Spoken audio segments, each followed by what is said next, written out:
Pathways Abroad. Thank you all again for coming. Pathways Abroad. Today, we will be kicking off International Education Week, which celebrates global exchanges and student travel around the world. Today, we're going to be focusing on a story from a great keynote speaker about her journey through her study abroad experience and her connection to FEA. And then we're going to be looking at, as well, beforehand, I forgot to mention that FEA as well, familiarizing everybody with FEA, what this organization is, depending on everybody's level of knowledge. And then we're going to really be jumping into learning about our panelists who come from a wide variety of different career fields and industry, who have context and have a background in different areas and who have really jumped into a global career. And that we recognize with my co-hosts, Angela Schaefer and Lindsay Jones, that right now, as the world begins opening up, and since the onset of COVID, that there are many students who have had limited opportunities to be able to study abroad, but that doesn't mean that there aren't opportunities to look beyond the borders and to be able to jump into a career field. And that is really the purpose and the mission of today, is to give you all a taste and flavor for what could be around the corner for many of you, given the fact that maybe many of you have studied abroad, had your study abroad experience cut short, or won't be able to study abroad, or maybe you're just even thinking about what it might look like to actually take your career and go global with it. So that's really where we're at today. I'm going to pass the mic off to Angela and Lindsay, and they're going to give you all a little bit of an overview and then a little bit of a state of the union. So next slide, thank you. So, hi, everyone. Thank you again for joining us tonight for this International Education Week event.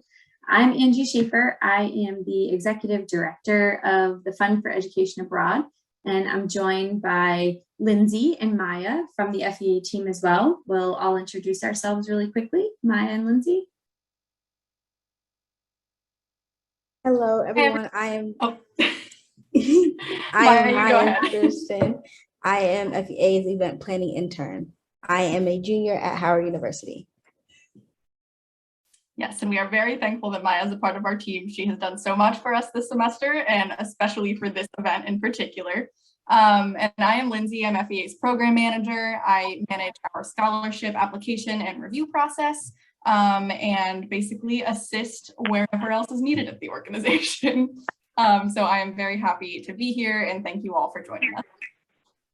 And we are not joined by another very important member of our team tonight because she is in Spain. Her name's Kaya. She's also an intern with FEA, and it's a little late for her. So, but we miss her, and she's put a lot of work into this event and getting you all here. So just wanted to make sure we recognized her.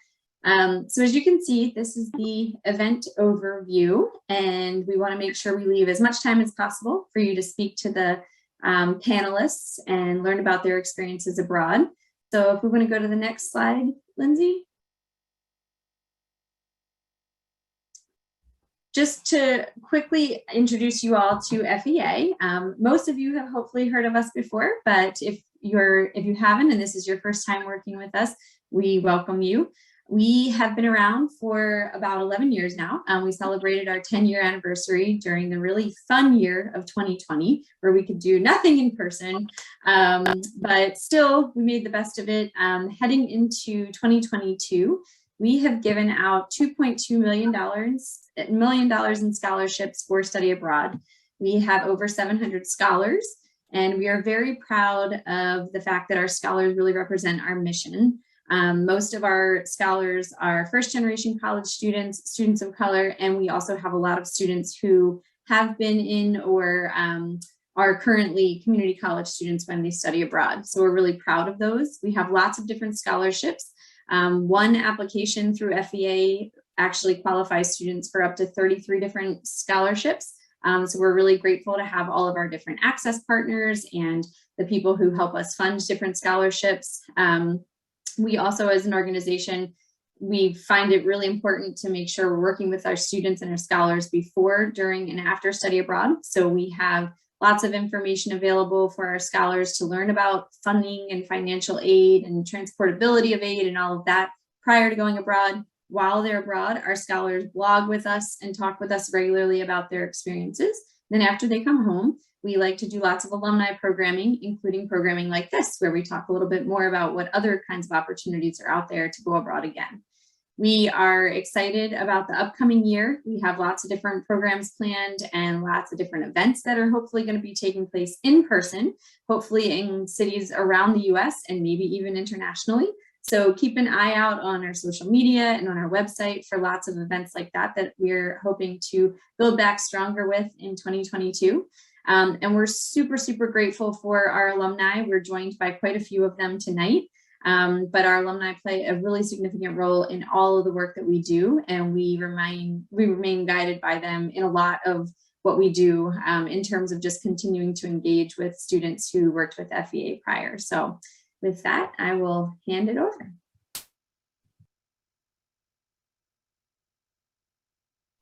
All righty, so I would like to introduce our keynote speaker, Saren Ye.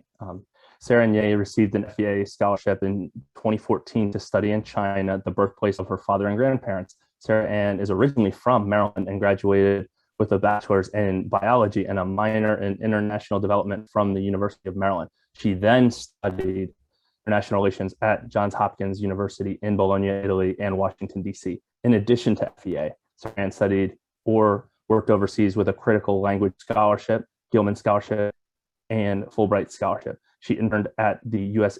embassies in Malawi internship program, USFSIP, for undergrad students, and the Rangel Fellowship graduate program. Saren joined the Foreign Service in 2019 and now works as a U.S. diplomat in Guatemala City. If everyone can, just give a quick little round of applause with your icon in the top left corner to welcome Saren, and I will pass it to her to take over the show for the keynote. Well, thank you so much, Joe, and thank you, Angie, for the invitation. It's really such a pleasure to be here chatting with our FEA Plus community, scholars, alumni, and folks who might be new to the program. Of all the programs I've been able to participate in as a student, FEA has been really a huge highlight for me, and the FEA alumni community in particular has a very special place in my heart. So it's really just such a joy to be here. I am really just here to share a little bit about my story studying abroad with the FEA scholarship and how it inspired me and guided me to where I am in my life today. There are, of course, so many different paths that you can take after studying abroad, and I just hope that hearing a little bit of the path that I've taken inspire you all to think about some other options you might have in the future. So as Joe mentioned, I received a FEA scholarship in 2014 to study in Shanghai, China. I had never been to Asia before. I just grown up hearing a lot of stories from my dad and my aunts and uncles and my grandparents about this magical place where all the food was my favorite food.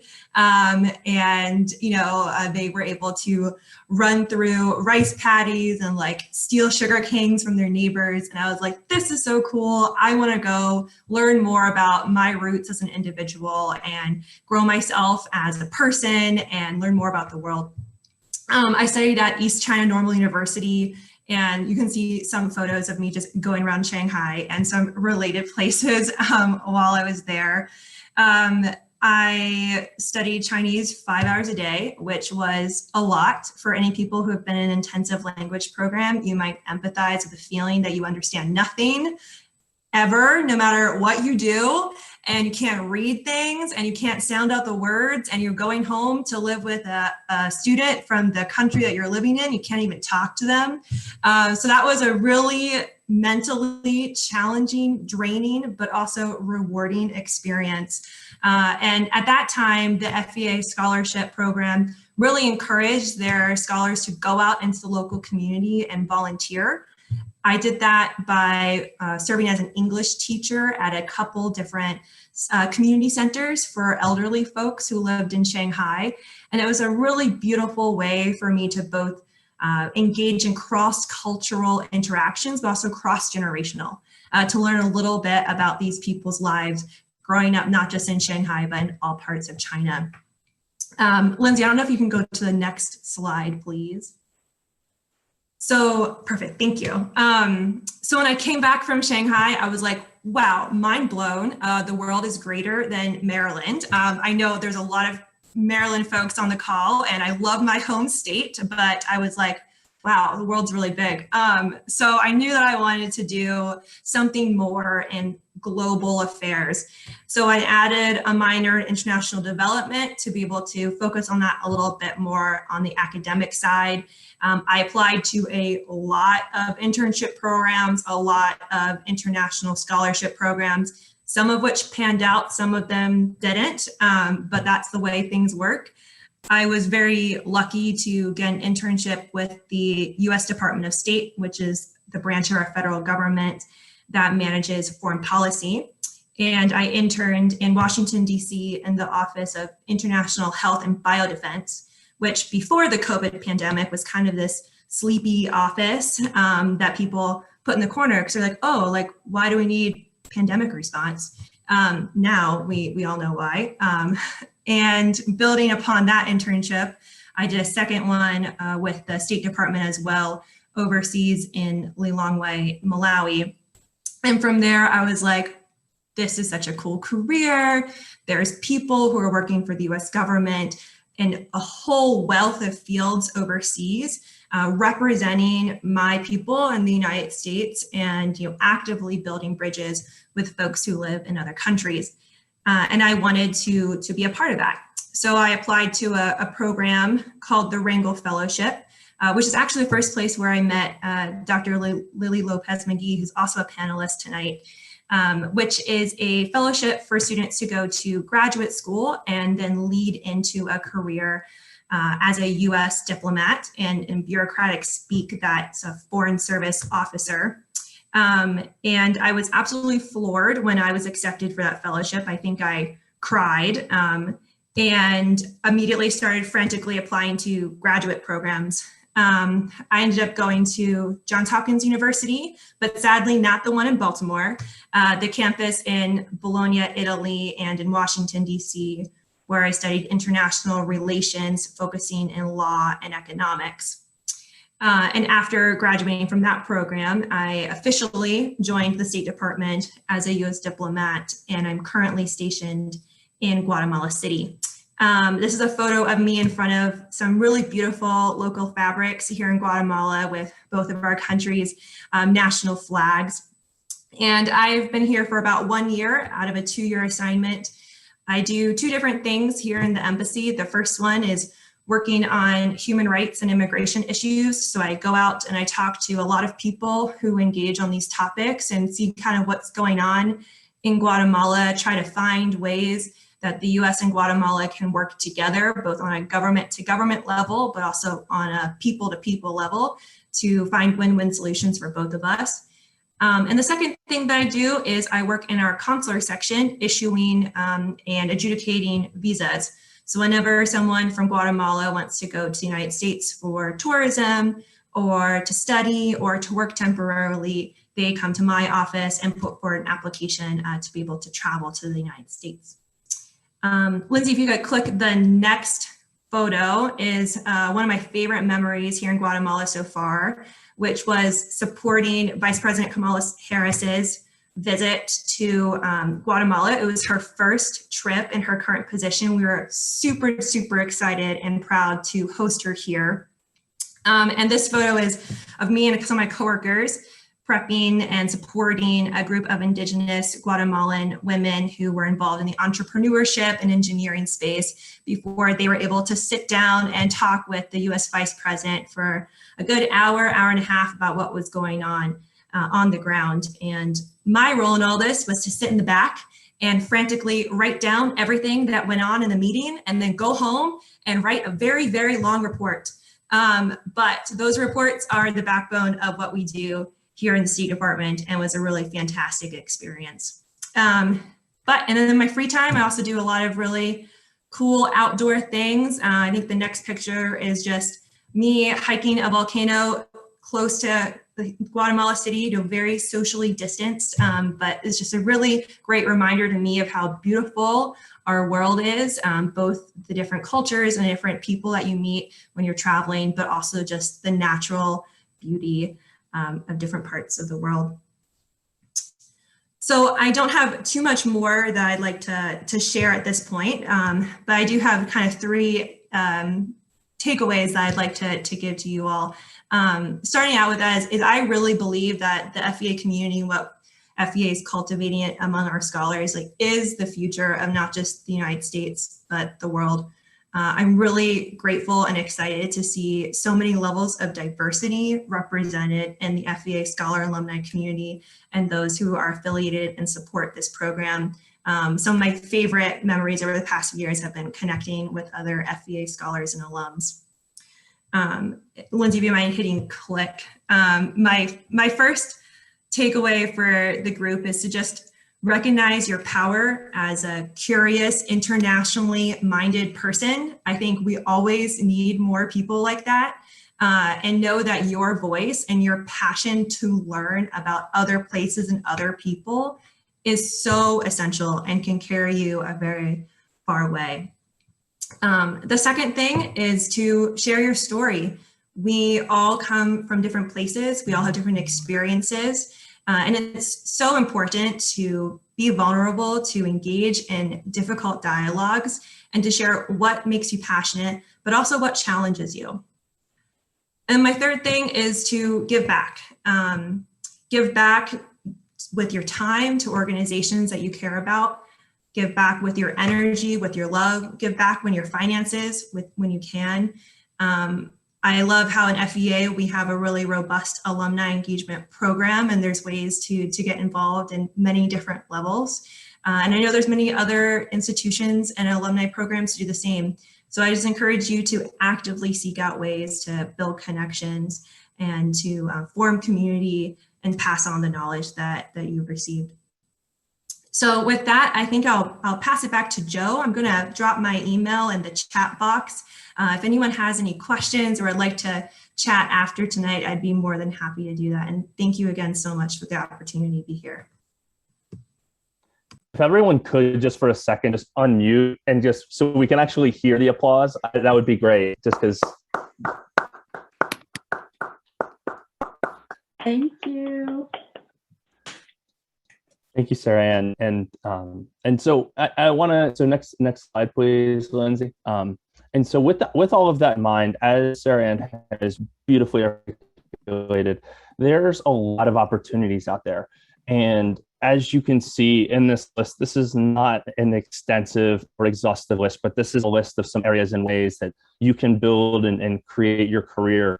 And you're going to see in the panelists that we have today, they don't touch on all of these. They touch on a lot of these different areas and how they've built their careers in different ways. And with that in mind, I'm going to, next slide, please, Lindsay. We're going to talk about a few of these wonderful people who have taken time out of their day to explain their passion for what they do, why they do it, why a global career, and why building and getting into a global career has enriched and changed their lives, made their careers what they are today. And so next slide, please, Lindsay. I'm going to go through and give everyone the bio. So we're going to start with Lionel Foster. Lionel Foster is an associate at Camber Creek, a venture capital firm investing in technology companies focused on real estate industries. In his career before Camber Creek, he was communications director for Urban Brookings Tax Policy Center, communications director for the U.S. Partnership on Mobility from Poverty, and special assistant to Baltimore City's Department of Planning. Lionel has written for the Baltimore City Paper, the Baltimore Sun, the Chronicle of Philanthropy, and other publications. In 2015, he founded the Baldwin Prize, a scholarship and essay competition for students at Baltimore City College High School that uses literary arts to help young people learn how they want to show up in the world. So if you all could give everyone a quick round of applause for Lionel. Next slide, please. And here we have Harrison Wilsheimer. Harrison has always loved visiting Georgia, especially when it means escaping from his home state of Wyoming during its brutal winters. Now he's thrilled to move to Atlanta as a field-based Peace Corps recruiter. Harrison was a hardworking saxophone player and graduated from the University of Wyoming with a Bachelor of Music in 2011. But Peace Corps pulled on his heartstring. A long-term dream was fulfilled when he shipped off to Cambodia in July 2019. As COVID-19 spread across the globe, Harrison was evacuated in late March of 2020. However, his devotion to Peace Corps and its mission is stronger now than ever. Nowadays, he spends his free time swim dancing and playing on the rocks with his mountain bike. You all could give Harrison a quick round of applause. Next slide. Rachel Reed.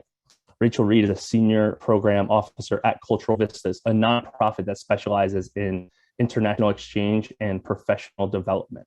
In this role, she implements the International Visitor Leadership Program, as well as grant programs in the U.S. embassies in Tokyo, New Delhi, Islamabad, and Berlin. Rachel graduated from Gettysburg College with a bachelor's in Japanese studies and studied abroad in Kansai Gaindi University in, I hope I get this right, Hirashika-shi, Japan, her junior year. After graduation, she worked as a diplomatic assistant in the political section of the U.S. Embassy in Japan, in DC, for 2 years before joining the Japan Exchange and Teaching Program, JET program, as an assistant language teacher.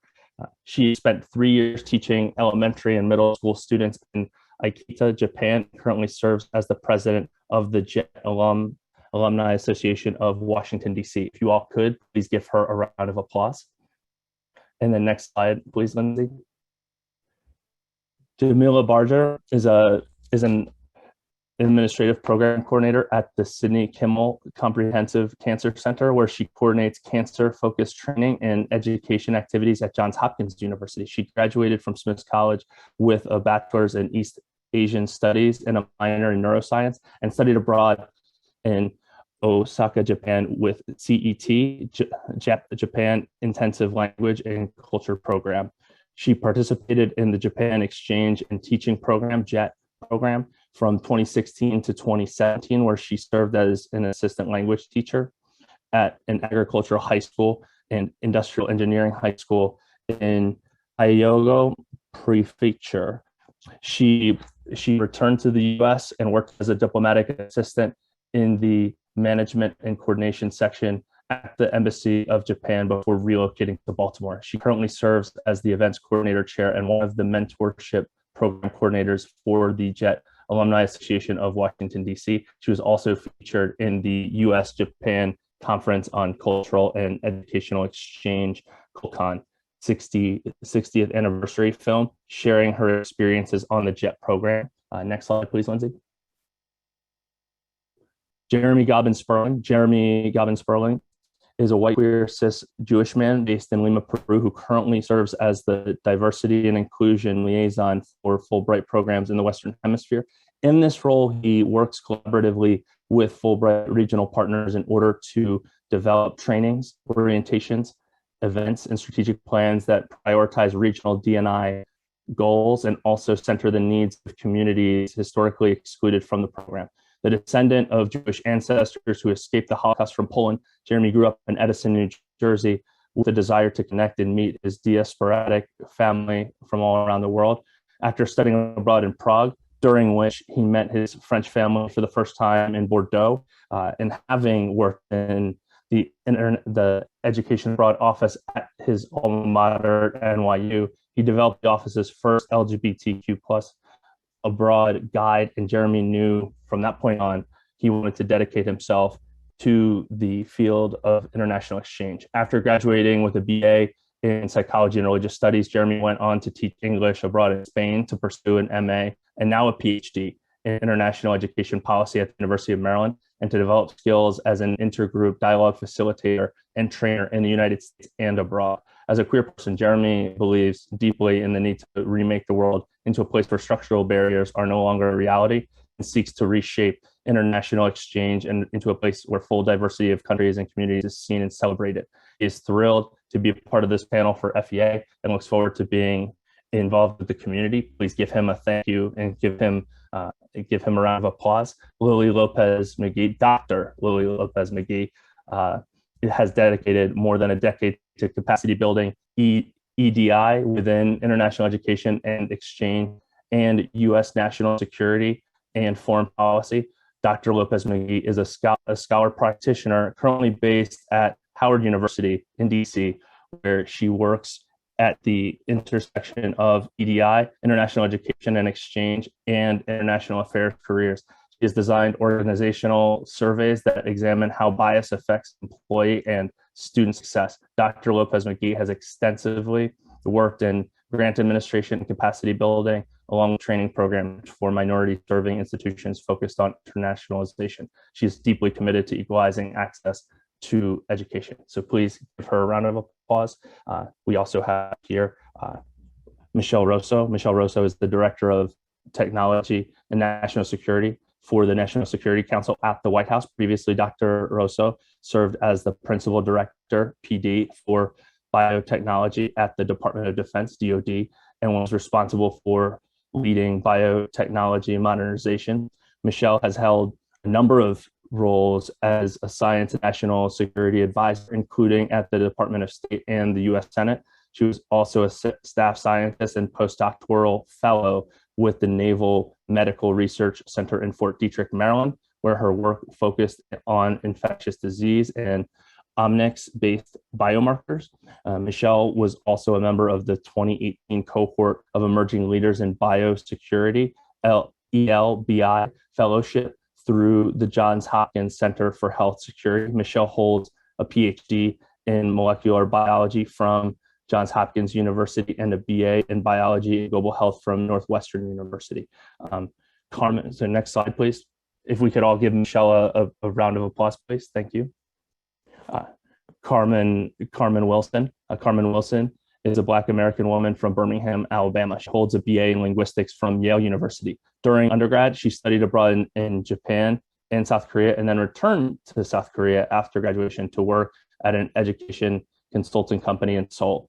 She's currently pursuing a master's in international training and education, as well as cross-cultural communication certificate at American University in Washington, D.C.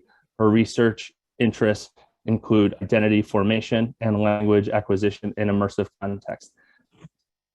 Thank you all for holding on there. And thank you all for welcoming this lovely panel. And just next slide, please, Lindsay. And so now we're going to break out into the breakout rooms. We have 10 to 15 minutes in each breakout room. Each panelist is going to give you a quick we have a lot of great panelists, and so when you go in, they're going to give you all a quick refresher, a little bit about themselves, and then the floor is open to you, and you can ask whatever questions you have on your mind. Please be mindful of the time for both the panelists and then as well for the panelists. Just be mindful so we can cover as many questions and as much information as possible. So Lindsay, I'll give you the go ahead to put us into the breakout rooms at your earliest convenience. Oh, sorry, I just someone hit the recording button. Yeah, I would say, we had a participant in my group who studied abroad for a week at the age of 14, and I thought that was amazing, and it gave us an opportunity to reflect on the fact that that's a pivotal age of development, and it gives you a set of experiences that your peers don't necessarily have. So we talked about the upsides. There are tremendous upsides to experiencing a different culture, but sometimes having such a different set of experiences could set you apart from your peers or make you feel like you're set apart, and that could be something that you have to manage when you get back. Absolutely. And so Harrison, I'm going to jump to you. I think in both breakout rooms, one of the questions was, how do you get started, or where, why did you get started? And actually, Michelle was just answering that one as we were brought back to the room after the second session. So I'll actually save my space to let her share that too. But yeah, just how do you get started in this kind of a life? Yeah, that's a great question, and I think that's something that as all of you have shown so eloquently, that there's no, your path from undergrad is not your post-grad career, is not your career, is not your life, and it's really you deciding how you want to cultivate it and looking at It's just looking at different opportunities and seeing which one is the best fit for you. Rachel? Sure, yeah, I think in our sessions, we had a mix of individuals who were just about to start their study abroad journey, those who were looking at careers in international human rights advocacy, as well as professionals who were looking to share more about the JET program with students that they advise. So we were approaching it from two different angles and just wanted to share with the group. Happy to answer any questions about the JET program. I'll put my email in the chat as well. Thank you. Perfect. Jamila? Yeah, I think Rachel put that well. I'm just going to point out in one of our breakout rooms, someone who was interested not just in the JET program, but I think post-graduation foreign experiences, just asked what kind of helps you in terms of application, so that you're prepared for that kind of experience. And I think that's a great question to ask oneself. And I think Rachel and myself really talked about some of the technical things, like having some type of international multicultural experience, whether that's abroad or even in your own neighborhood, but also about adaptability, flexibility, and just being open to new connections. So that was something we also talked about in our room. Tremendous. Jeremy? Yeah, I was with Carmen in our group. We talked a lot about, I just think first, like international opportunities abroad, and Carmen was able to share her wealth of knowledge around, in particular around South Korea. We had folks that were really interested in seeing what pathways were there, whether it was teaching or other ways of getting involved and other ways of just having a career abroad. And that actually lended itself into our second room too, where that was also a real big theme of the conversation was, what does it look like to work abroad? You know, what kind of positions are available to folks maybe interested? What is it like to also move between countries? And even that transition and what that experience can be like. And we also talked a little bit at the end just about like Fulbright applications and what those look like. And yeah, if I missed anything, Carmen, please fill in the holes, but I think it was a really wonderful conversation. Yeah, I'll actually move up. I'll move Carmen up since she can build off of what you've just mentioned.